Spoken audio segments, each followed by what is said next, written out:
Welcome to the Albuquerque Animal Welfare Department's Introduction to Dog Behavior and Handling. I'm Sarah Wharton, Behavior Manager at AWD. I've been a certified professional dog trainer since 2009 and have been working with shelter animals since 2005. Take a moment to write down my contact information. If you have any questions at the end of this presentation, please feel free to ask me. Let's start by talking about typical dog behavior. It's important that we understand how normal, happy, healthy dogs behave for two reasons. First, by giving dogs opportunities to engage in typical behavior, we can decrease their stress and increase their well-being. And second, by knowing how a typical dog behaves, we can more quickly identify dogs who are stressed and not behaving normally. Now we'll look at some typical dog behavior. Here, Norma Jean displays the classic body language of a friendly dog. Not only is her tail wagging, but her whole rear end is swaying back and forth. Her face is relaxed and her whole body is loose and wiggly. All healthy dogs have some need to move and stretch their legs. Older dogs may need less exercise, but many still like to run and play. Look at how much Edward bounces while he runs. This bouncy gait is common when dogs are playing.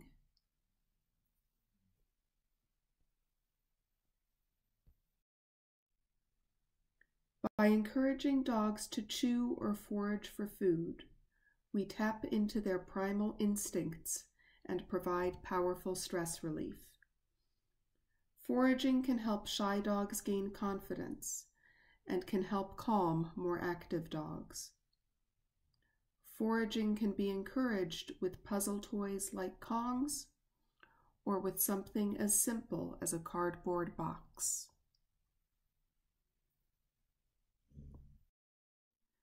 Dogs sleep a lot. Even highly active dogs need to sleep 12 hours a day or more, and lack of sleep or disrupted sleep can be a significant cause of stress. This is why AWD has implemented a midday quiet time for all our dogs, and why newly adopted dogs often sleep a lot their first few days home. Dogs love to sniff, and using their noses can be as satisfying and as tiring as using their legs. AWD provides in-kennel scent enrichment, and we encourage volunteers to let dogs sniff and explore on their walks.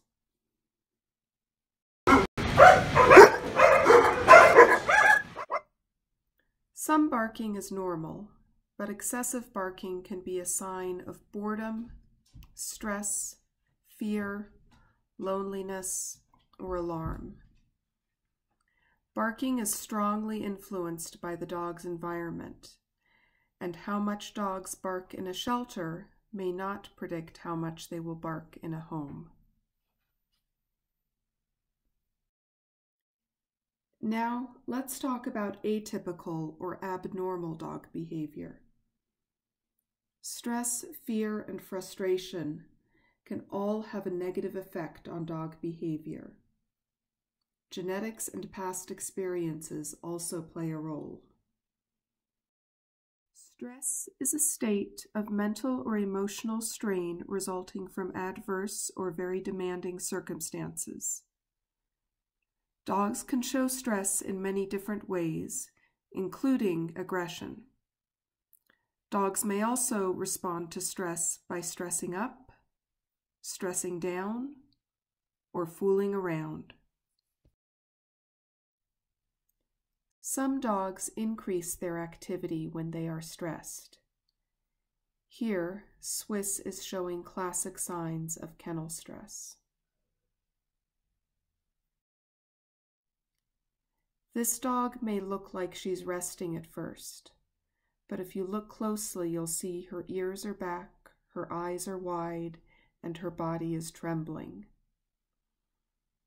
These are all signs that she is stressed and not relaxed.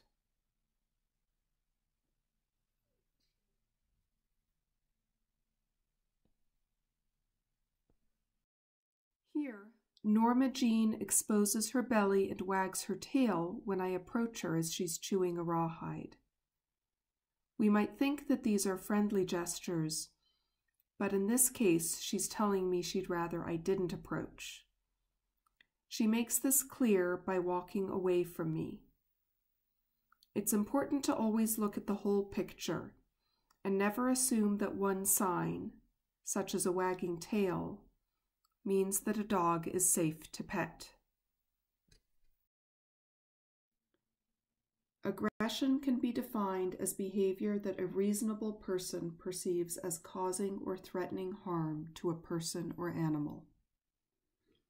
Aggression is a type of behavior, not a personality or temperament trait. Aggression is most often motivated by fear, stress, or frustration. All dogs have the potential to bite if they are sufficiently stressed.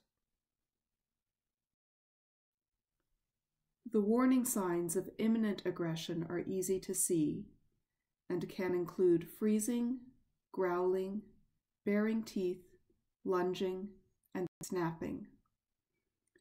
If a dog shows any of these signs, it's likely that the dog previously showed lower-level warning signs. It's important that we learn to recognize these earlier signs so that we can stay safe and better care for our dogs. Let's take a look at the body language of some dogs that are fearful or stressed. Lana shows typical signs of fear, such as a tucked tail and tense body. Notice how far under her tail is tucked. She is very focused on looking around her, as though scanning for possible threats.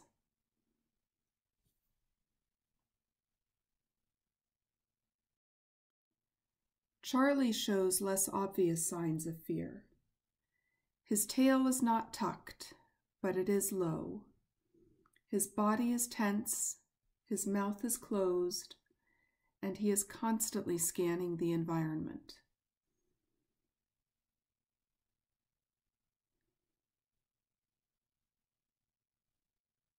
He seems interested in me for a moment, but then he backs away and goes back to the door. This sort of hypervigilance is common in fearful or anxious dogs. Java is showing classic signs of anxiety.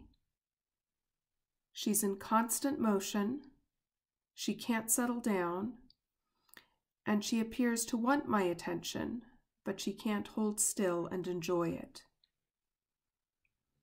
Notice how much she's panting, even though she has not been exercising and the room isn't warm.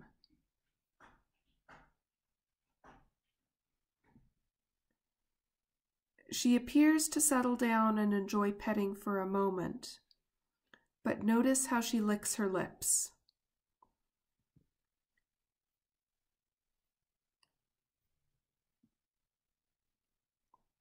Then, when I stop petting her, she moves away and resumes pacing.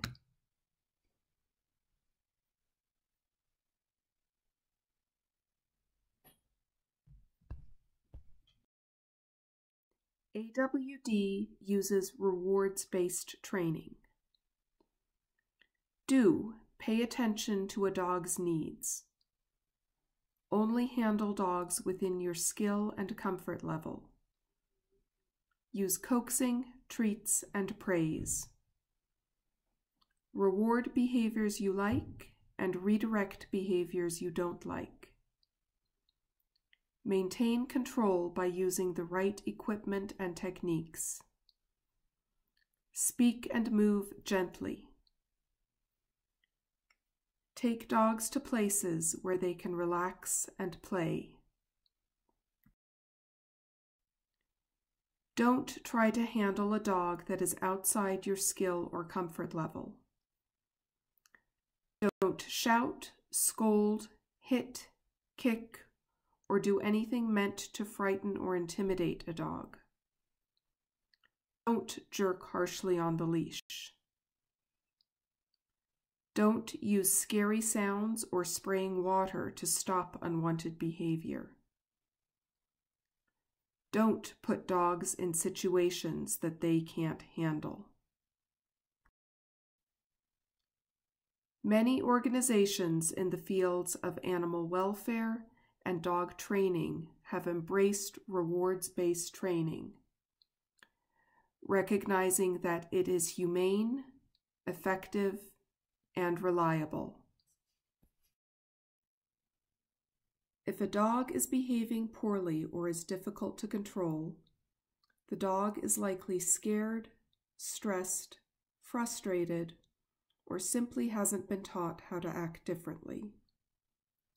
Dogs don't misbehave out of malicious intent or to challenge your authority. AWD uses several tools to evaluate the behavior of dogs. The ASPCA SAFER gives us a snapshot of the dog's behavior at the time of the assessment. We also look at the dog's history, its behavior in the shelter with staff and volunteers, and we conduct more in-depth behavior evaluations when warranted. All this information is combined to give us an idea of how the dog might behave in a home and what kind of home will be the best match. We cannot perfectly predict the future behavior of any dog, but we can anticipate likely future behavior. Based on their evaluations, dogs are assigned one of 5 colors. Green dogs are friendly and easy to handle, get along well with almost all people and dogs, and are likely to do well in almost any home. Blue dogs are friendly and get along with most people and dogs, but they need training and have some minor behavior challenges like shyness or high energy.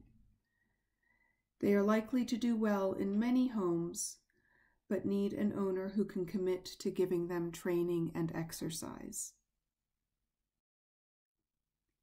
Yellow dogs are friendly with most people and some dogs, but they need lots of training. They may have some behavior challenges like food guarding, extreme shyness, or leash reactivity. They need an experienced home that can commit to meeting their needs. Orange dogs may have significant behavior challenges or a troubled history. They will need just the right home to be successful. Dogs who have previously bitten a person are often assessed as orange, even if most of the time they are easy to handle. Red dogs are not available for adoption and should be handled by staff only. Remember that these color codes are based on all available information about a dog. They can change over time as the dog's behavior changes and we gather more information. We rely on feedback from staff and volunteers to assign these colors. As a new dog volunteer, you will start by walking green and blue dogs only. You will be able to advance to walking yellow and orange dogs once you've gotten more training and experience and your skills have been assessed. Our dog care volunteers assist kennel staff with daily tasks, provide kennel enrichment, and walk dogs. We always need help with cleaning, dishes, laundry, and feeding. These tasks are a vital part of providing consistent daily care for our dogs. enrichment helps make the kennel a more pleasant and interesting place for the dogs. We need volunteers to help stuff Kongs, distribute toys, and find the right enrichment for each dog. Dog walkers need to have the right equipment, including a leash, an apron or waist pouch, treats, poop bags, kennel keys, and a kennel tag. There is a whiteboard in each kennel area which displays important information such as the dog's name, kennel number, color, and the date they were last out. Your team coach will show you more about how to use the whiteboards. The kennel cards show animal information, available date, medical notes, color, and important information for adopters. Before walking a dog, always check that the available date is the current day or previous, and that the color matches your skill and training level. There are many steps to walking a dog. Let's follow Vicky while she shows us how. The first step is always to sign in. Vicky already has her waist pouch and leash, but she picks up a kennel tag and treats.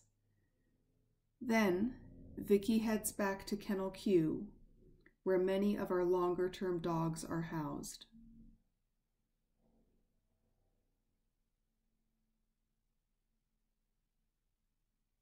It's a long walk to Kennel Q.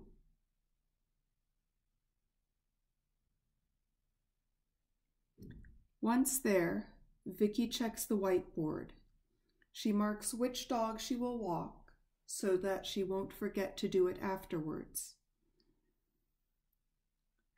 Vicky is going to walk Edward, one of our long-term residents.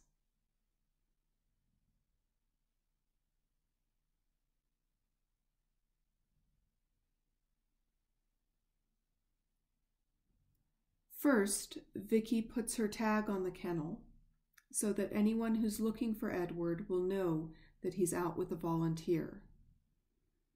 Hope next door is frustrated that it's not her turn and showing some classic signs of kennel stress. Vicky unlocks Edward's padlock, but before opening the door, she makes sure that she has her leash ready, and she braces her foot in front of the door to prevent Edward from rushing out. Good thing, as Edward is ready to go. We can see that Edward is a bit difficult to leash, but Vicky stays calm and keeps trying until she's got the leash securely on him. Then she makes sure to take up any extra slack in the leash, and she keeps her foot in front of the kennel door until she is ready to let Edward exit while under control. Edward is full of energy today, but Vicky does a great job of keeping him on a short leash and under control as she walks him out. Once they're outside, Vicky can give Edward a little more slack and let him have some fun. We always want feedback about our dogs. Routine notes and questions can be emailed to awdvolunteer@cabq.gov. If a dog becomes aggressive, tries to escape, or does anything that may compromise the safety of people or other dogs, notify a staff person on duty right away. Walking dogs is fun and rewarding, but it's important that we all stay safe.